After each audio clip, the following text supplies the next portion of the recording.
Hello friends, मैं हूं दीपक और आप देख रहे हैं अनबिलीवेबल ट्रूथ। ये दुनिया मिस्टीरियस जगहों से भरी पड़ी है, लेकिन आज मैं जिस मिस्टीरियस जगह के बारे में आपको बताने वाला हूं वो मिस्टीरियस का भी बाप है, मतलब बाप का भी बाप, लाइक ग्रैंडफादर। यहाँ पर बहुत सारे रिसर्चर आए, वो एक सवाल का जवाब ढूंढते हैं, उनके सामने एक अलग ही नई सवाल का जन्म ले लेता है।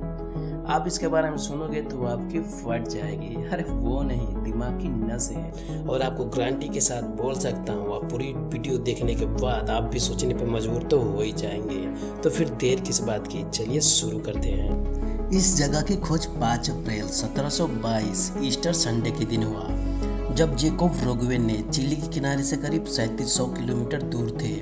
वे एक व्यापार मार्ग खोजने निकले थे। तभी उन्हें एक द्वीप दिखा, जहाँ पर उन्हें जगह जगह से धुएं उठते दिखे, जिससे उन्हें लगा यहाँ पर कोई अज्ञात सभ्यता निवास कर रही है। अब वह द्वीप की ओर बढ़ने लगे। वहाँ पहुंचकर जो दृश्य देखा तब वे दंग रह गए। उनके सामने करीब 30 फुट ऊंची और काफ़ी चौड़ी अनगिनत विशालकाय मूर्तियाँ खड़ी थी, जिनके चेहरे बहुत बड़े और लंबे थे, जिन्हें देखकर बिल्कुल भी नहीं लगता कि वे चेहरे इंसान के थे। ये मूर्तियाँ तकरीबन 90 टन की थी और जिसे ज्वालामुखी के चट्टान से काटकर बनाया गया था। सबसे बड़ी मूर्तियाँ तो 30 फीट से भी ऊंची थी। उन्होंने इस जगह का नाम ईस्टर आइसलैंड रख दिया, क्योंकि उन्होंने ईस्टर संडे के दिन ही इस जगह की खोज की थी। अब दुनिया भर के रिसर्चर यहाँ पर आते रहते हैं खोज करने के लिए, जिसमें सबसे बड़ा सवाल ये है कि ज्वालामुखी के चट्टानों से काटकर आखिरकार इतनी बड़ी मूर्तियाँ क्यों बनाई गई और किसने बनाया। और सबसे बड़ा सवाल तो ये है कि इन भारी भरकम मूर्तियों को एक जगह से दूसरे जगह पर कैसे ले जाया गया होगा, क्योंकि हमारी पुरानी सभ्यताओं के पास इतनी बड़ी टेक्नोलॉजी नहीं थी कि इतने सारे भारी मूर्तियों को एक जगह से दूसरी जगह पर ले जाया जा सके। तो आखिरकार ये कैसे संभव हुआ। कुछ लोगों का मानना है कि लकड़ियों को काटकर उसे रोलर बनाकर उस पर रख कर ले जाया गया होगा, लेकिन जब प्रैक्टिकल द्वारा ऐसा देखा गया तो ये गलत साबित हुआ। कुछ खोजकर्ताओं का तो ये मानना था कि इनको कुछ इस प्रकार से रस्सियों से बांधकर रस्सियों को बैलेंस करके उन्हें आगे की तरफ सरकाते हुए ले जाया गया होगा, लेकिन जब प्रैक्टिकल द्वारा इसे भी देखा गया तो ये भी असंभव साबित हुआ। तो आखिरकार कैसे कैसे इन मूर्तियों को एक जगह से दूसरे जगह पर ले जाया गया होगा। आखिरकार वहाँ पे रहने वाले पुरानी सभ्यताएं रापा नुया से जब इसके बारे में पूछा गया तो उन्होंने एक ऐसी बातें बताई जो सब आश्चर्य रह गए। रापा नुया के लोगों ने बताया कि उनके देवता माके ने एरिकी को माना नाम की एक शक्ति दी थी, जिसका प्रयोग करके एरिकी इन मूर्तियों को एक जगह से दूसरी जगह पर हवा में ही उड़ाकर ले जा सकते थे। ये सुनकर सब चौंक गए। आखिर ये क्या बात हुई, किसी शक्ति के द्वारा हवा में उड़ाकर कैसे ले जाया जा सकता है। ये तो एक अंधविश्वास जैसा है। किसी ने इस बात पर ध्यान नहीं दिया, उसे अंधविश्वास मिथ्य समझकर छोड़ दिया गया। लेकिन उसी में एक खोजकर्ता ऐसे भी थे जो इस बात को एक अलग ही नज़रिया से देख रहे थे। ईस्टर आइसलैंड पर एक और भी बात बहुत आश्चर्य करने वाली है। यहाँ पर कुल 887 मूर्तियाँ हैं, जिसे मोआई कहते हैं, जिनमें से 880 मूर्तियाँ ईस्टरलैंड के अंदर की तरफ देख रही हैं, किंतु 7 मूर्तियाँ जो बिल्कुल देखने में एक जैसी हैं, एक कद की है, एक समान है, वो ईस्टरलैंड से बाहर की तरफ देख रही हैं, जो एक प्लेटफार्म पर खड़ी है, जिस प्लेटफार्म को आहुआ कीवी कहते हैं। कुछ लोगों का मानना है जो मोआई अंदर की तरफ देख रहे हैं वो उस गांव में रहने वाले लोगों की हिफाजत करते हैं, और जो बाहर की तरफ देख रहे हैं वो जो बाहर से आने वाले लोगों से इन गांव की हिफाजत करते हैं। लेकिन जब इन खोजकर्ताओं ने उसके देखने की दिशा में विचार किया तो उन्होंने पाया कि उन 7 मोआइयों के देखने की दिशा में जब आगे बढ़े तो वहाँ से करीब 3700 किलोमीटर दूर जो पहली ज़मीन पड़ती है उसे मार्केसस द्वीप कहते हैं। तो क्या इन मोआइयों का संबंध उस मार्केसस द्वीप पर है, ये देखने के लिए उस खोजकर्ताओं ने मार्केसस द्वीप पर गए।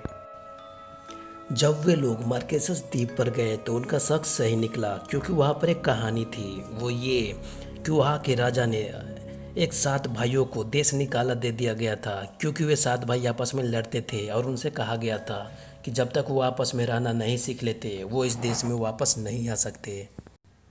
तो क्या वो 7 मोआई जो एक जैसे दिखते थे ये 7 भाई थे जो राजा ने देश निकाला दे दिया गया था? अभी कुछ नहीं कहा जा सकता। जब मार्केसस द्वीप की एक दूसरी जगह नुकु हिवा पर लोग गए तो बहुत ही अजीब सी मूर्तियाँ जिसकी आंखें बड़ी बड़ी थी, जिसे टिकी बोलते हैं, बहुत ही ज़्यादा संख्या में पाया गया। लोग वहाँ के टिकी को पूजा करते थे। उनका मानना था कि ये जादू टोने की देवता थी जिसे लोग पूजा करते थे और ये मानते थे कि इनके अंदर माना नाम की शक्ति पाई जाती है और पूजा करने पर उन्हें भी ये माना नाम की शक्ति मिल जाएगी।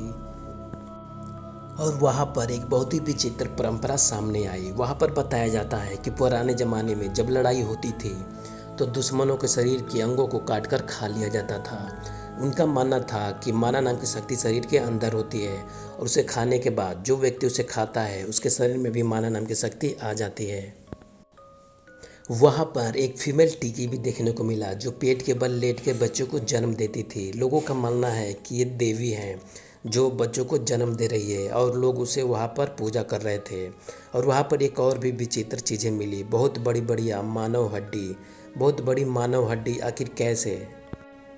खोजकर्ताओं का मानना है कि दूसरे ग्रह के लोग जब हमारे पृथ्वी की किसी महिला से संपर्क बनाते हैं, संभोग करने के बाद ये हाइब्रिड जन्म लेती है और ऐसे बहुत सारी हाइब्रिड दुनिया की बहुत सी जगहों पे मिल जाती है। तो उन्होंने ये माना कि जो हाइब्रिड थी शायद किसी एलियन परग्रही ने पृथ्वी की महिलाओं के साथ संभोग करके जन्म दिया था। तो क्या ये नहीं कहा जा सकता जो 7 मोआई थे वो हाइब्रिड थे, किसी एलियन के संतान? खैर अभी ये कुछ नहीं कहा जा सकता है, लेकिन जल्द ये मिस्ट्री सॉल्व होने वाली है। अब ईस्टर लैंड और मार्केसस द्वीप पर मिलने वाले सबूतों को एक साथ जोड़ कर देखते हैं। कई हजार साल पहले ईस्टर आइसलैंड पर एलियन आए जो सीप बिल्कुल टिकी के जैसे दिखता था। टिकी जब नीचे ज़मीन पर उतरी उसमें से लोग निकलने लगे तो वहाँ के लोग देखकर हैरान रह गए क्योंकि उन्होंने आज तक किसी सीप को नहीं देखा था, इसलिए उसे वो सीप नहीं समझ पाए। वे टिकी नाम की एक देवी समझी जो बच्चों को जन्म दे रही थी। फिर उनके जाने के बाद उन्होंने उस टिकी की जैसे दिखने वाली मूर्ति बनाई और उसकी पूजा करने लगे और उनका मानना था कि वो टिकी में ही माना नाम की शक्ति है। अब उस टिकी में से माके नाम के एक व्यक्ति उतरा जो एलियंस था। अब लोगों का मानना था कि भगवान आसमान से आते हैं, जो कि ये भी आसमान से आए थे, इसलिए उन्हें देवता मानने लगे। वो माके ने अपने हाइब्रिड जो इस पृथ्वी पे जन्म दे दिया था एरिकी को माना नाम की एक शक्ति दी। दरअसल वो माना नाम की शक्ति कुछ और नहीं बल्कि एक छोटा सा यूएफओ था जिसका प्रयोग करके एरिकी इन पत्थरों को एक जगह से दूसरी जगह पर उड़ा सकते थे या ले जाए जा सकते थे, जिससे लोगों को लगा कि ये माना नाम की शक्ति एरिकी के अंदर है क्योंकि शायद एरिकी रिमोट कंट्रोल से ही उन पत्थरों को उड़ा सकते थे। तो अब सवाल ये उठता है कि वो 7 मोआई मार्केसस द्वीप से भागकर क्यों आ गए थे, तो उसका भी जवाब सुनिए। आपने अभी सुना नुकु हिवा पर एक परंपरा थी जिसके अंदर माना नाम की शक्ति रहती थी, उसे मारकर खा लिया जाता था ताकि लोगों के अंदर भी माना नाम की शक्ति आ जाए। शायद इसी के डर से वो 7 मोआई नुकु हिवा छोड़ के वो ईस्टर आइसलैंड पर आ गए थे। अब तो आपको पूरी कहानी समझ में आ गई होगी। जो एलियंस पुराने ज़माने में लोगों से मिले थे, तो क्या ये फिर से इस पृथ्वी पर आ सकते हैं? इसके अलावा भी बहुत सी सवालें हैं। आखिर ये मूर्तियों को क्यों बनाया गया इतने भारी भरकम संख्या में?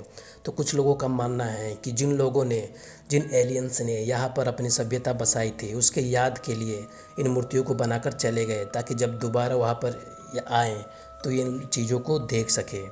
तो क्या वे वापस एलियंस इस जगह पर आ सकते हैं? ये विचार मैं आप पे छोड़ता हूँ।